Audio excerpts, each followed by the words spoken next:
So ఇప్పుడు last ఎగ్జాంపుల్లో statements పెరిగిపోతున్నాయి అని చెప్పేసి మెథడ్స్ ఇంక్లూడ్ చేద్దాం అనుకున్నాం. అయితే మెథడ్స్ ఉపయోగించి వాల్యూస్ని ఎలా ఇనిషియలైజ్ చేయాలో మొత్తం 3 ఎగ్జాంపుల్స్లో చూడాలి. ఓకేనా? దాంట్లో లెంత్ పెరిగేటివి ఉంటాయి, తగ్గేటివి ఉంటాయి. ఏదో నేను చెప్తాను. ఓకేనా? మొత్తానికి లెంత్ ఎలా తగ్గించాలో నేను చెప్తాను. 3 రకాలుగా చెప్తా. మెథడ్ ఉపయోగించి పారామీటర్స్ లేకుండా ఎలా ఇనిషియలైజ్ చేయాలా, మెథడ్ ఉపయోగించి పారామీటర్స్ కూడా యాడ్ చేసి ఎలా ఇనిషియలైజ్ చేయాలా, తర్వాత స్టేట్మెంట్స్ ఎక్కువ రాకుండా తగ్గేలాగా ఎలా చేయాలి. మొత్తం ఎన్ని వేరియేషన్లు? 3 వేరియేషన్స్. మొత్తం ఇదే చూద్దాం, క్లారిటీగా చూద్దాం. ప్రొవైడ్ వాల్యూస్ ఎవరికి? యూజర్ ఇన్స్టాన్స్ యూజర్కి అసైన్ చేశారు. Provide values to instance variables using methods without parameters or with parameters? Without parameters. Using method with no parameters. ఓకేనా? పారామీటర్స్ లేకుండా వాల్యూస్ని ప్రొవైడ్ చేస్తే ఏం జరుగుతుందో చూద్దాం. ఓకేనా? అయితే ఫస్ట్ మనకు తెలిసిందే, ఇక్కడెక్కడ యూజర్ ఇంటరాక్ట్ అయ్యేది ఏం లేదు. క్లాస్ స్టూడెంట్ ఓకే, బాగానే ఉంది. క్లాస్ స్టూడెంట్ ఎన్ని వేరియబుల్స్ తీసుకుంటాం? రెండే 2 తీసుకుంటున్నాం. STU ID STU name. ఓకేనా? మీరు కావాలంటే మీరు ప్రాక్టీస్ చేసేటప్పుడు ఒక 5 వేరియబుల్స్ కానీ 4 వేరియబుల్స్ కానీ తీసుకుంటే కొద్దిగా డెప్త్ వచ్చేస్తుంది. ఇప్పుడు మెథడ్స్ క్రియేట్ చేయాలి అని అంటున్నాను కదా. మెథడ్స్లో నేను ఎన్ని టైప్స్ చెప్పా? 2 టైప్స్. ఏంటి వాటి పేర్లు? ఇన్స్టాన్స్ మెథడ్ ఒకటి అయితే స్టాటిక్ మెథడ్ ఒకటి.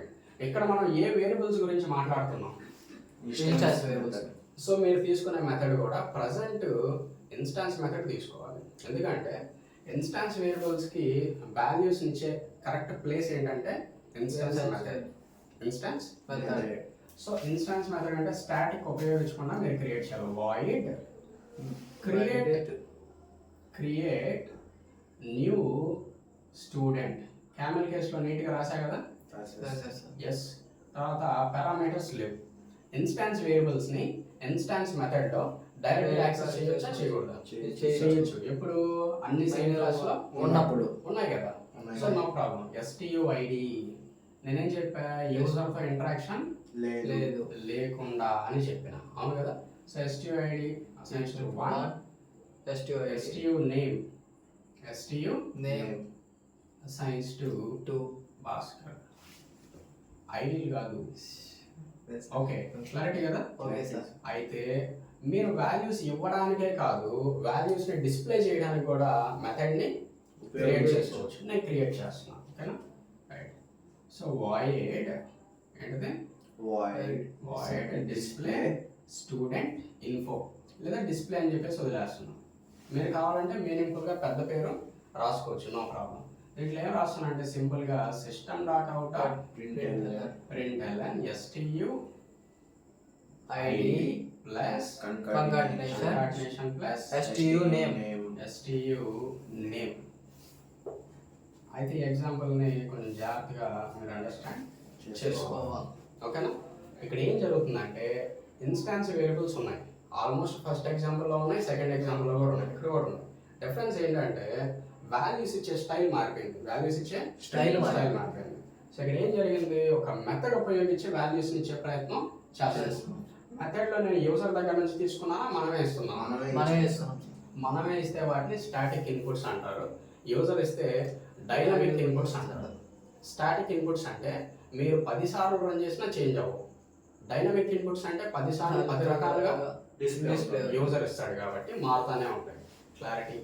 వాల్యూస్ని ప్రొవైడ్ చేయడానికి ఒక ఇన్స్టాన్స్ మెథడ్ క్రియేట్ చేసా, అదే వాల్యూస్ని స్క్రీన్ పైన డిస్ప్లే చేయడానికి ఇంకొక ఇన్స్టాన్స్ మెథడ్ని క్రియేట్ చేశా. అర్థమైందా? సో వేరే క్లాస్లో వీటన్నిటిని ఎలా యూటిలైజ్ చేస్తున్నాం అది చెప్తాను క్లారిటీగా. అది ఇక్కడ లైన్ గీసేద్దాం. ఇంకో క్లాస్ క్రియేట్ చేద్దాం. క్లాస్ పేరు ఏం తీసుకుంటాం మనం? మెయిన్ అని రాసుకుంటాం. ఓకే, దీంట్లో మనం ఫస్ట్ తీసుకోవాల్సిన method public static void main public static void main void main main శబాష్ స్ట్రింగ్ అరే ARGS అరే args చార్జెస్. ఓకే, ఇప్పుడు ఈ క్లాస్ కి ఒక ఆబ్జెక్ట్ క్రియేట్ చేద్దాం. ఆ క్లాస్ కి ఆబ్జెక్ట్ ఆబ్జెక్ట్ క్రియేట్ చేద్దాం.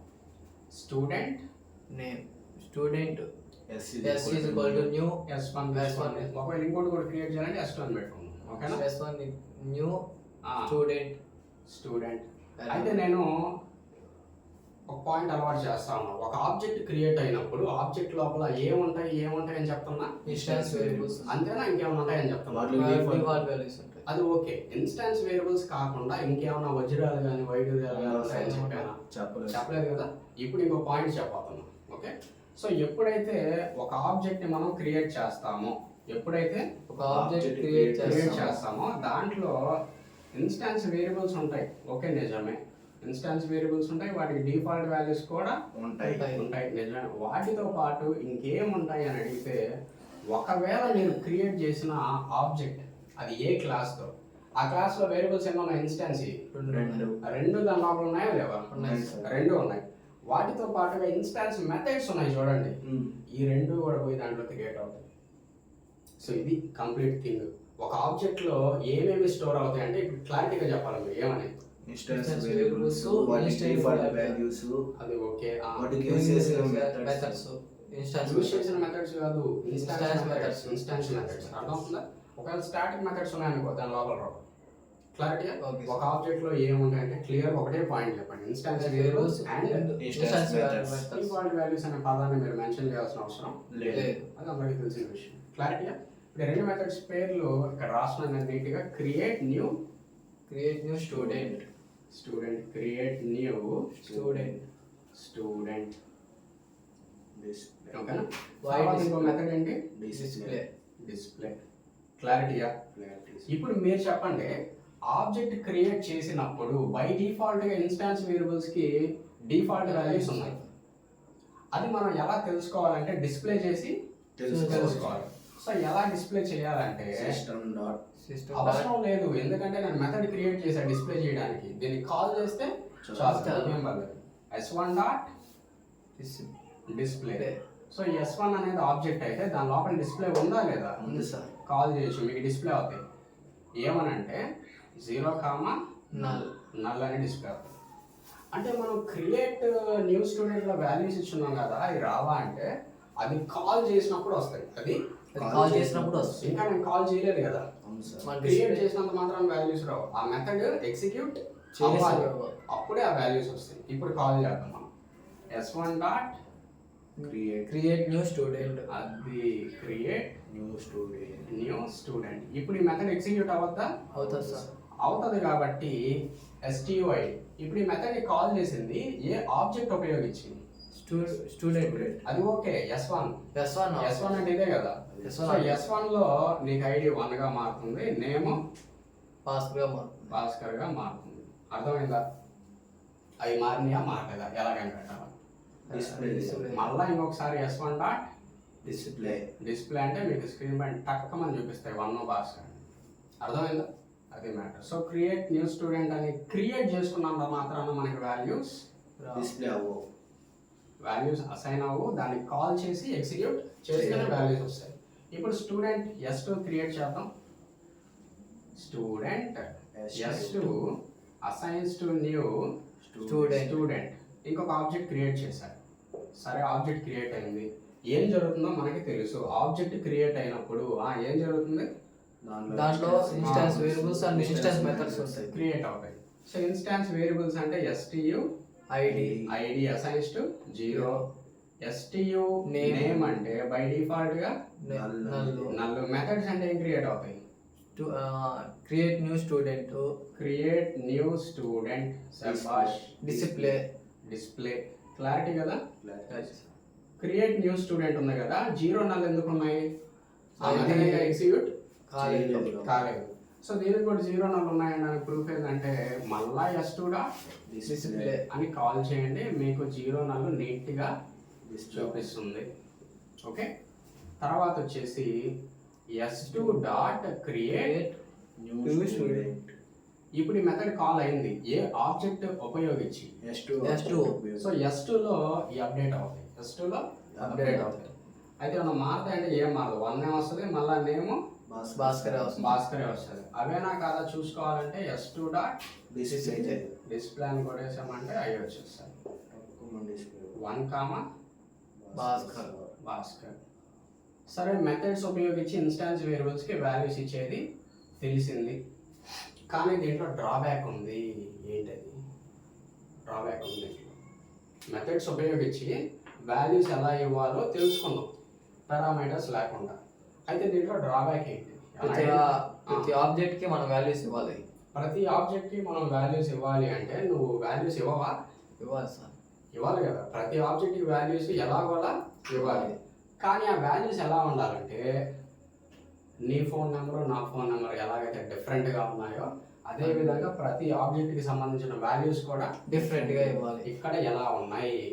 సేమ్గా ఉన్నాయి. దీనికి కారణం ఎవరంటే మెథడ్కి పారామీటర్స్ లేకపోవడం వల్ల. పారామీటర్స్ లేకపోవడం వల్ల. ఓకేనా?